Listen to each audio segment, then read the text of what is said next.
One of the first and most important things that we can talk about this semester is that there are a lot of graphs that we need to really know in calculus in order to be successful and to be able to think through a lot of the questions and ideas that we have very quickly and fluidly.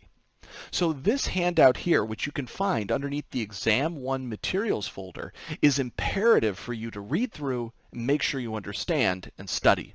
As it states here, you should know the shapes of all the following types of graphs and be able to plot at least 2 points on these sorts of graphs without the use of a calculator or any sort of graphing tool.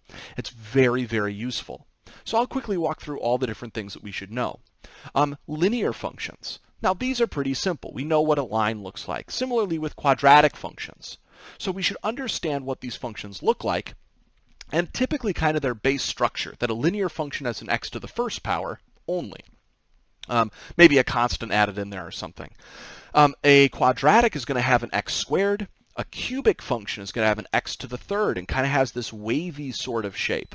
A quartic function is something with an x to the fourth, very important to know.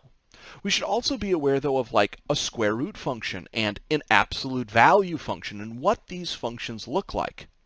On the back side of this page, though, are probably two of the most important function graphs that we should be aware of, and the ones that, for some reason, every semester, a handful of students refuse to learn. Now, if you do learn these, I can tell you right now, you are going to make your life so much easier this semester. You really want to know, you want to have it memorized. What does the graph of e to the x look like? It's going to save you so much time. But also, you want to be able to plot 2 points on this function. And the ones I suggest are the following: 0, 1, and 1, e. That is, if I plug 0 in for x, I get e to the 0, which is 1. That's the output. And if I plug in 1, e to the 1 is, well, just the value e. But this is what the graph looks like.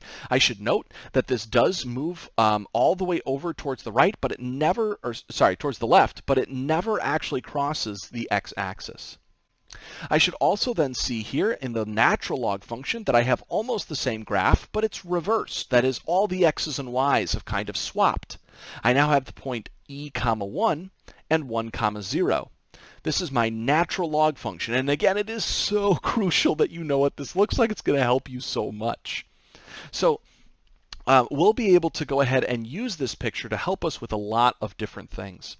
In addition to this, though, it's assumed that you should know what the sine graph looks like and the cosine graph, as well as functions like the tangent function, and also some very simple rational functions like 1 over x. This is an important one that we'll even deal with in our very first section of 2.2.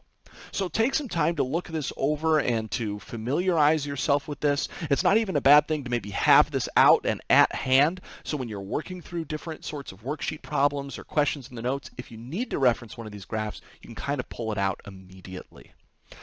Dedicating these to memory, though, is definitely the best thing to do, especially if you're planning on moving forward and taking more math classes beyond Calc 1, because you will need these things so frequently that to not have them memorized almost starts to feel like a student in a class that still hasn't learned how to spell their own name. If you're getting stuck on things like that in a class, it's kind of like, oh gosh, how else can you possibly do the rest of the content? So take some time to look over these, make sure you're familiar with them, and if you have any questions, let me know.